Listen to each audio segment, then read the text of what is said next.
2030 সালে ইতিহাসের সেরা দল নিয়েই মাঠে নামবে আর্জেন্টিনা। এক পাশে নিকো পাজের ঘূর্ণি, অন্য পাশে বাইসাইকেল কিক মাস্টার আলেহান্দ্রো গার্নাচোর গতি, বুলেট শট, মজুদ রাখা শক্তি ভান্ডার পরিপূর্ণ করতে ব্ল্যাক ডায়মন্ড কিকি রামোসও হতে পারে অন্যতম ভরসার জায়গা। নতুন করে স্বপ্ন দেখানো মেসি পুত্র থিয়াগো আর্জেন্টিনার স্বপ্ন সারথি হয়ে উঠতেই পারে।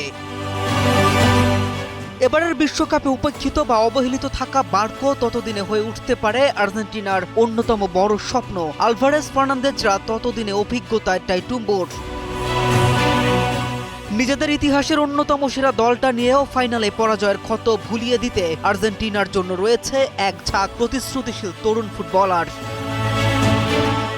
তবে এবারের টিমটা নিয়েও সন্তুষ্ট আর্জেন্টাইনরা। বিশ্বকাপের শিরোপা হাতছাড়া হলেও লিওনেল স্কলানির দলকে নিয়েই গর্বিত আর্জেন্টিনা ফুটবল অ্যাসোসিয়েশন। এএফএ সভাপতি ক্লাদিও তাপিয়ার মতে অর্জনের বিচারে এটাই দেশের ইতিহাসের সেরা জাতীয় দল। AKS অর্জন করল গিনেস ওয়ার্ল্ড রেকর্ডস।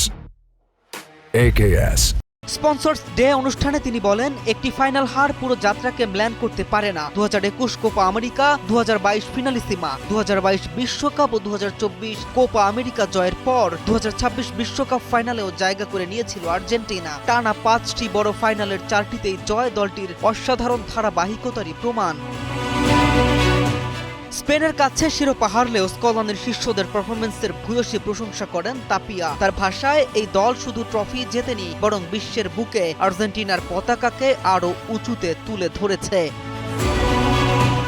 তিনি আরও বলেন, বাড়তি দল, বেশি ম্যাচ, দীর্ঘ সফর ও সময়ের পার্থক্যের মতো কঠিন চ্যালেঞ্জ সামলাতেও আর্জেন্টিনা নিজেদের মান ধরে রেখেছে। তাই ফলাফলের চেয়েও এই দলের ধারাবাহিকতাকেই ইতিহাসের সবচেয়ে বড় সাফল্য হিসেবে দেখছে এএফএ। KM Rafin, News 24।